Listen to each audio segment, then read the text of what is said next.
There's something I've been noticing lately, and it keeps coming true every single time, and it never doesn't annoy me that it happens time and time again. There's very clearly an uneven way that games are being judged and championed depending on what they are and what they push. This will be a video that's a little bit weird, I will have to admit. I want to talk about Knight's Path, I want to talk about 1348X Vado, Lords of the Fallen even, Lords of the Fallen 2 as well, and even Mewgenics, a game about breeding cats somehow that found its way into this culture war-like scenario that frames all of this that I'm about to talk about really nicely. You'll see what I mean. But before we begin, let's thank the sponsor of this video, Factor. While I love eating food, I do not like making it because I'm lazy. Thankfully, Factor hits both sweet spots for me by offering simple, easy to prepare meals that are full of nutrition, which is great for someone like me, honestly. The meals range from full chicken breast and potato meals, or even this diced beef with curry and vegetables that I'm eating right here, which is steaming hot, but also really tasty. But Factor is better for you too, and cheaper in the long run than spending loads of money on delivery apps instead too.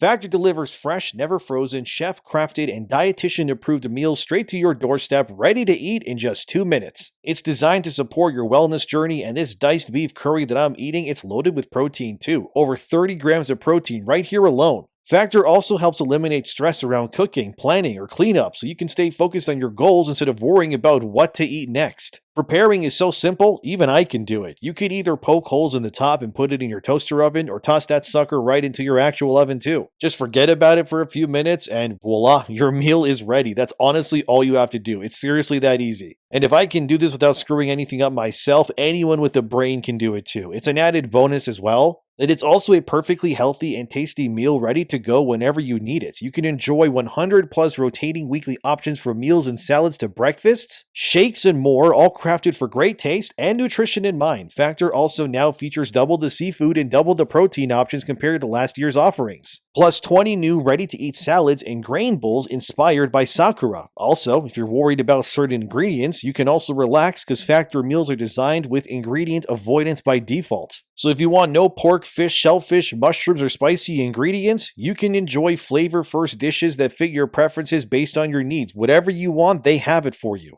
And if you enjoy working out and keeping yourself strong, Factor has most of their meals deliver 30 plus grams of complete protein, up to 53 grams, even to support muscle repair and recovery. Like I said, that beef curry I had, that had over 30 grams alone. You can also enjoy new protein options like short ribs, salmon burgers, and bison sausage that are part of the expanded high protein lineup. Another great thing is nothing that Factor serves you will have any sort of garbage in it, so no refined seed oils, refined sugars, artificial colors, sweeteners. It's all wholly organic and incredibly healthy. And again, super easy to prepare, so head to factor75.com or click the link below in the description and use code ENDEMIONFB50 to get 50% off your first Factor box, plus free breakfast for a whole year. That's code ENDEMIONFB50 at factor75.com to get 50% off plus free breakfast for 1 whole year. It's really that easy. I mean, here's even one of my dogs who refuses to leave my side after she smelled that beef. And like, look at her. She wants a piece. Bless her heart. She's so cute. But you can also scan the QR code on screen to get yourself my deal and get yourself all set up real nice and easy too. Again, head to factor75.com or click the link below in the description and use code ENDEMIONFB50 to get 50% off your first Factor box plus free breakfast for a single year. That's code ENDEMIONFB50 at factor75.com to get 50% off plus free breakfast for a whole year. If you want super easy, healthy alternative meals that aren't full of nasty byproducts and can be made ready in mere minutes, then you just found your answer. It's so simple, like I said, even I can do it, and honestly, that's the best praise that I can give Factor. It tastes great, it's really easy to store, and the convenience is exactly what I need due to the busy life I tend to lead. Thanks again to Factor for sponsoring this video, and now, let's get back to the video. Yeah, let's talk about knights and cats in this video. I know I make some questionable content from time to time, it is what it is, but anyways, Knight's Path is a game you likely know about that has been getting slammed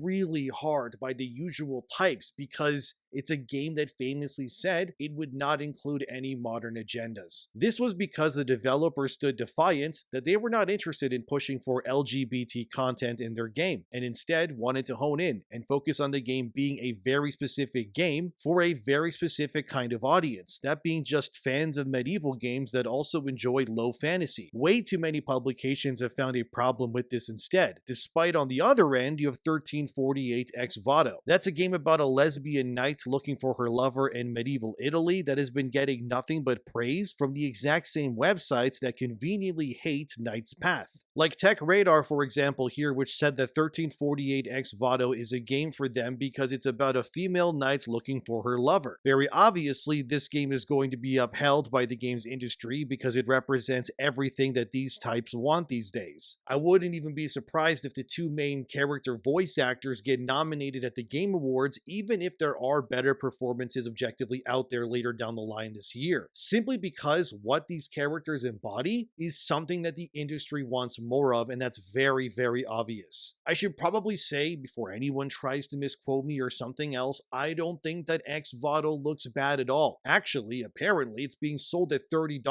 and it's a single-player game that will only take you roughly about 8 hours to finish or so from start to finish, which is pretty good, actually. So it's very much more of a cinematic story game than, say, what people may be used to these days. There's no battle passes, nothing like that. The Xbox version was also canceled, but it is coming to PS5 and PC on March 12th, 2026, which, yeah, that's pretty soon, I know. And I bet when it releases, it'll be getting glowing reviews. Again, because the subject matter of what this game entails, it's like fish bait for game reviewers these days. And I would also likely surmise that any actual issues with the game will be glossed over simply due to what the game represents and what it pushes. It's nothing necessarily new in a sense, but it is what it is, unfortunately. I mean, Knight's Path, however, has been getting nothing short of negative press from a lot of the usual type of websites as well. The game's bigoted, it's awful, it's a terrible game, despite, not even being out yet, simply because it doesn't have LGBT romance options in it. The hypocrisy of what's going on here is never not going to make me roll my eyes, because I believe that neither game is problematic at all, and I'm being real. I think both games actually have the right to exist, but unfortunately, when it comes to everything these days, let's be real, it's always something political that ends up being the problem. X Vado would be given the same negative press as Knight's Path if the developers there said that they weren't going to include LGBT themes or romance options, and it was instead a hetero love story instead, and we both know it. The only reason that game is even on anyone's radar is pretty simple, because it's something that reinforces what they already believe in. That's true of any side, of course, I know that. I feel as though that Knight's Path is very much in a similar pathway as Lords of the Fallen's developer CI Games actually too. Lords of the Fallen and its sequel Lords 2 have been getting also unfairly attacked by industry types as well for a long time, and I bring up the Lords game specifically because they, just like Knight's Path, got treated the same way for a similar creative decision. I mean, the Gamer infamously had this article titled, "Lords of the Fallen 2 needs more than sexy women to be a good video game." That's interesting, that it's not a good game despite many people actually loving the game already. I've been replaying Lords 2 actually on stream recently, and yeah, it's still great. The only reason why, though, that games like Lords or Knight's Path are being targeted by the access media is because they are not willing to adhere to what the monolith wants and projects. If Lords had a trans option in their character creator, but kept everything else virtually the same, I guarantee you 100% that places like The Gamer would be sucking on the toes of CI Games. If they added that as a feature in the game and then magically, oh, it would be an amazing game. Isn't that funny how that works? The same would also be true for Knight's Path. The fact that the media attacked that game so viciously, all because the developers basically said LGBT romance in medieval times? No, you just play as a guy and we're just more focused on,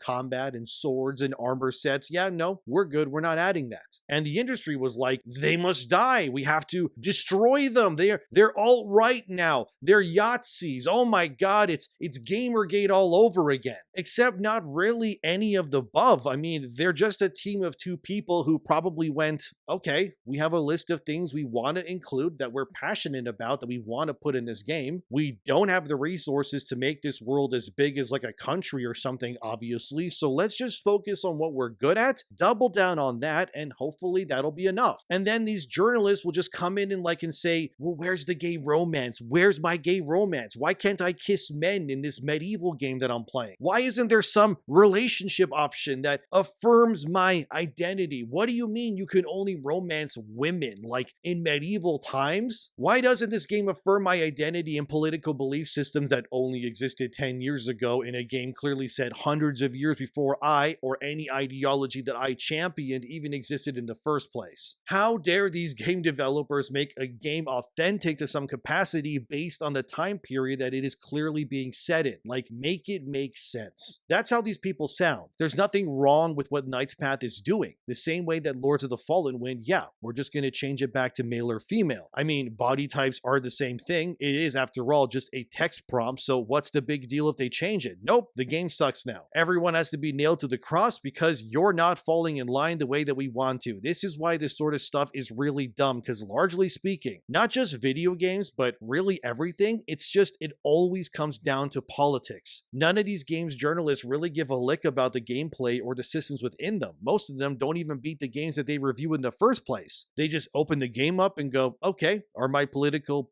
stances obeyed or denied in this game or not? Oh, they're obeyed? Then this game is amazing. Let's shower with more praise. They didn't include that one flag that didn't even exist 5 years ago in my real time period. Well, time to smash my keyboard and call everyone alt-right, because that's how my brain works apparently. You guys need to realize how crazy you sound. Look, I'm not gonna lie, even people who push back against these sort of things, sometimes they do also dive way too deep themselves. I admit that. And they do make jokes of themselves, as I understand that completely. But there has to be some sort of middle ground here where when it comes to how games are made and enjoyed, that doesn't just result in your game is bad because you aren't catering 100% to me like always. Like, it's childish, you know what I mean?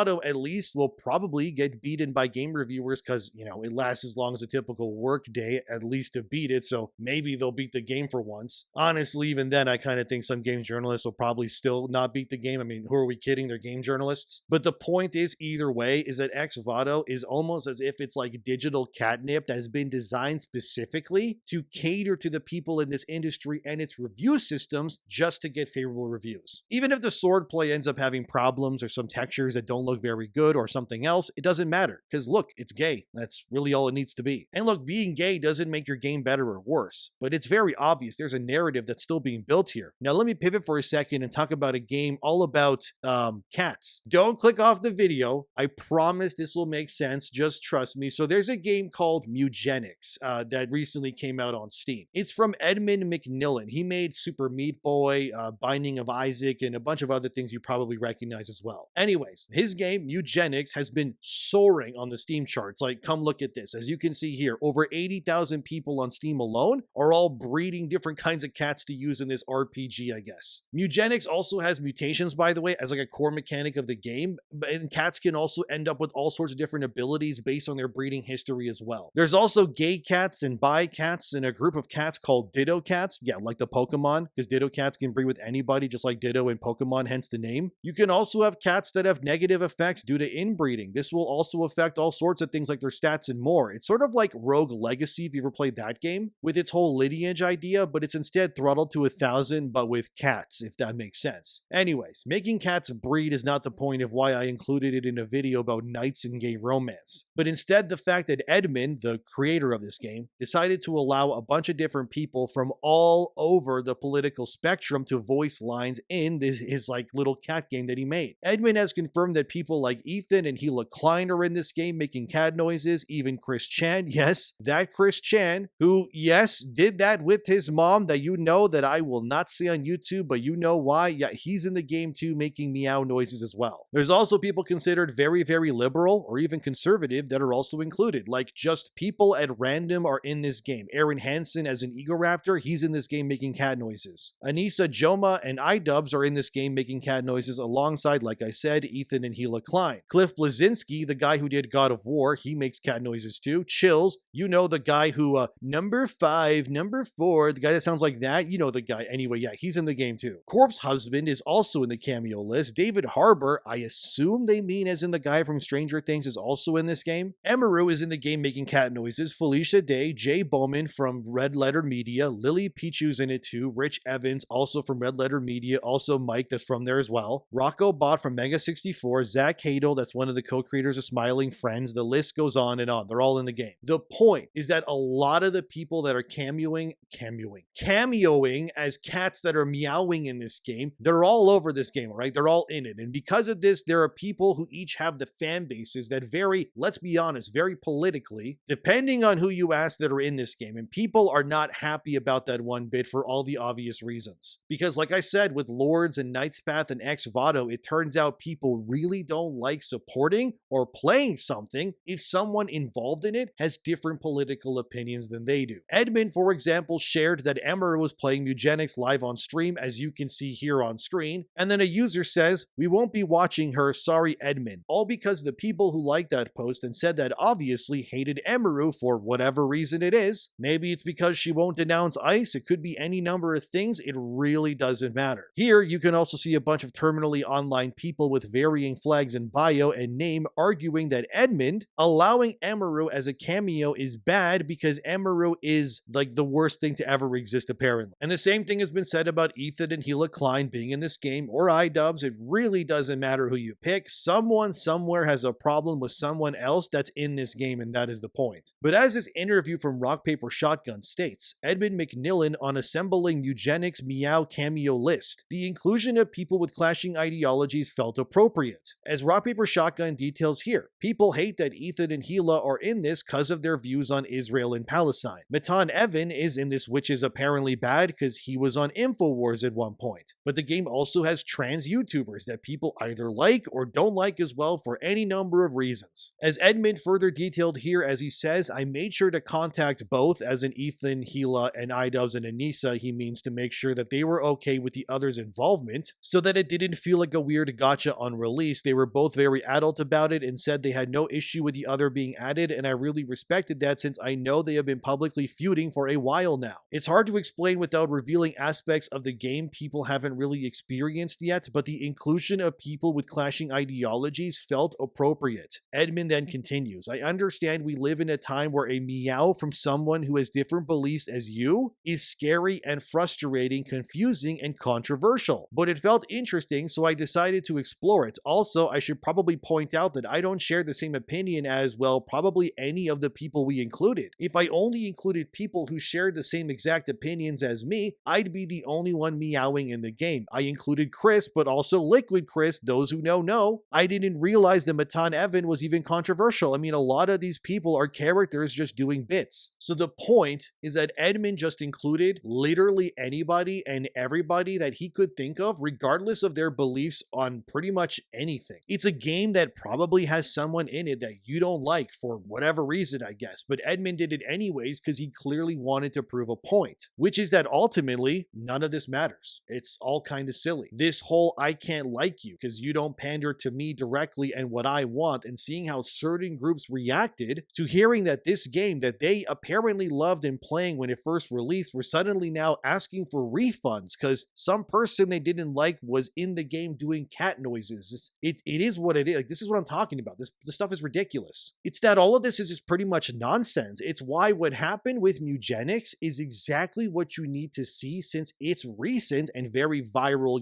just kind of explosive rise with how many players are playing that game, to understand why things like Knight's Path, Lords of the Fallen, stuff like vado, they're all being treated the way that they are because no one can agree on anything. Edmund made a good decision, in my opinion, by putting all these controversial people in his game, because now nobody could honestly claim that he's trying to appease any one side of any argument, and that's kind of the point. He instead went, you know what, screw it, I'm going to piss everybody off all at once, and I kind of applaud him for it, I gotta be real. The fact that he knew that he was including people that he didn't even agree with politically, that takes a lot of balls to do. Edmund even had a solution to people who hated if certain voices were included in the game, where he would say this: "It's sad that some people might read this or other articles and be so off-put by the idea of an inclusion of someone they don't like so much that they will never play the game. But I'm not sure someone would be that upset by a problematic meow would really enjoy the game that much anyway. Honestly, the thing that bothers me the most about all of this, if a cat appears with the voice of someone you hate, you can literally throw it in the trash, or worse. People need to get more creative with their hate, and that's kind of what I mean. Mewgenics might not get nominated for any awards, who knows? Hell, the industry might just shun the game and pretend it doesn't exist because this person or that guy's in it, but it also proves one thing for sure. It's all hypocrisy in the end anyways. The fact that vado is seen as this shining glimmer of hope, yet Knight's Path is now the literal devil, all because of something as dumb as romance options. I mean, it tells you everything. The industry just doesn't want to fix itself. It instead just wants to affirm what they believe while pushing out everyone else instead. And the way that they treat certain games over others, it does nothing but prove that this mentality is going to be here to stay because everyone is so blinded by all of this hate. I don't think that any game mentioned in this video is bad or should be attacked or hated, but the truth is simply that people are so used to being a part of these political echo chambers, if you will. It has completely warped their understandings of how to view people as just human beings anymore. Knight's Path is just as valid as vado, as is Lords of the Fallen or even Mewgenics, and if looking at these games makes you hope that any one of these games will fail, it's likely because you are also stuck in the same loop that I'm talking about. But when these journalists say that vado is a game that is made for them, believe what they're telling you, because they're being as mask off as they will probably be to you in that very moment. That is them being honest to you for once in their lives. They don't mean the gameplay, they don't mean the graphics, or even the voice acting. What they mean by "it's for me" is the message. That's what they really care about. The reason for why it exists in the first place. And it's exactly why when Knight's Path does, launch, you will see these same types of people try to tear it down. It doesn't matter if it's a game about knights fighting knights or lesbian knights or knights with magical lanterns that can go between worlds or games about breeding weird cats. It's all the same thing in the end. I do wish that the games industry and the media in general was more fair about these things, even though they never will be, let's be honest. But it's important to always stand up for the sorts of games that do get attacked by these types because those are the games that actually challenge the ideals of today. Another game championing LGBT stuff is really nothing new. No matter the setting, it's what we always expected it to be. Lords of the Fallen was going to be attacked no matter what, and still to this day, all because the developers realized that they were done with catering to people who clearly were not in their corner anyways. They probably didn't buy the game, they were never going to buy the game, and now they're just mad that a game that they were never going to play in the first place is now catering to people who will actually play the game anyways. So you know what I mean? Like, that's really what's happening. Because if the people who made Lords of Fallen were, going to make changes to male or female or something like that, these types would be championing the game like crazy. The truth is that you're only really as useful as long as you push what these types want. It's why a game like vado will probably get wined and dined come award season, very likely, why the red carpet will be thrown in front of its actors. Even if that game is not the next great thing, it really won't matter. It just needs to align with what the people who control things want, and then that'll be enough. I wager once Lords of the Fallen 2 even comes out that the usual types will find any excuse in the book that they can also do to tear that game down. But if that game, Lords of the Fallen 2 had a trans option, these people would be saying that it's the best Souls game they ever played, probably solely because it caters to them and they know it. It is tiring to see at this point. These people never change how they view things because to challenge their own views, it's akin to heresy pretty much. With Knight's Path, it is going to be used as a cautionary tale, like mark my words, despite even being anywhere close to releasing yet because of what it politically represents, if you will. A game that was made for gamers by gamers who love and want to celebrate that potential time period exactly. That's what I mean. We can't have that apparently. Maybe if Knight's Path adds a bowl cut option and some gay romance or something, the Game Awards will probably pay for the flight to the developers to LA come award time, probably. It's all hypocritical. It disgusts me. And it makes me realize that the games industry is uniquely being held back by the tired opinions of the people who believe that it's their job to uphold this gold standard when it really isn't, because there kind of really isn't a standard anymore. It's just games are games, man. But the truth is that the gold standard is instead just going to get ridiculed no matter what, attacked, torn to pieces, because these people are just so afraid to never step out of line even once. So how do we fix it then? Simple. We keep playing and buying games that challenge these ideas. We show support for Knight's Path. We play Lords and Lords 2. You can play vado 2 if you want to. We have to show the industry that this is not only a hunger for these sorts of games, but real tangible audiences that are willing to show up day one and support them too. And again, thanks to Factor for sponsoring this video. Again, head to factor75.com or click the link below in the description and use code EndyMionFB50 to get 50% off your first Factor box plus free breakfast for one whole year. That's code EndyMionFB50 at factor75.com. to get 50% off plus free breakfast for a whole year. Thanks again to Factor, and thanks for watching, guys, as well. Do this until eventually you can't be ignored. Your opinions no longer seem, as they would say, evil, but instead make these people realize, wow, you're actually just normal. It's not to say that vado can't exist either, like I said, or that what it's doing isn't normal, but we need all of these games to exist and more, and to not put them in these selected groups. Instead, they need to just be viewed as what they were always intended to be viewed as, which is video games, and that has to be enough. The point is that we should be more open to things that we maybe disagree with if an industry like this is meant to heal to any capacity. But what do you think? Let me know. Thanks for watching, subscribe for more, and I'll see you guys next time.